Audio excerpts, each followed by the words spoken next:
As an instructor, you will be notified about any absence report submitted by a parent.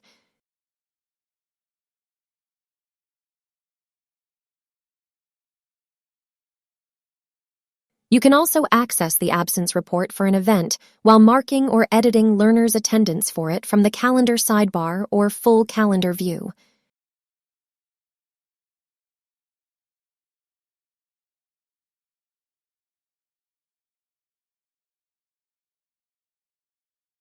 Based on the absence report, you can mark the attendance as required. You can access all the absence reports for a classroom's calendar events from its attendance page.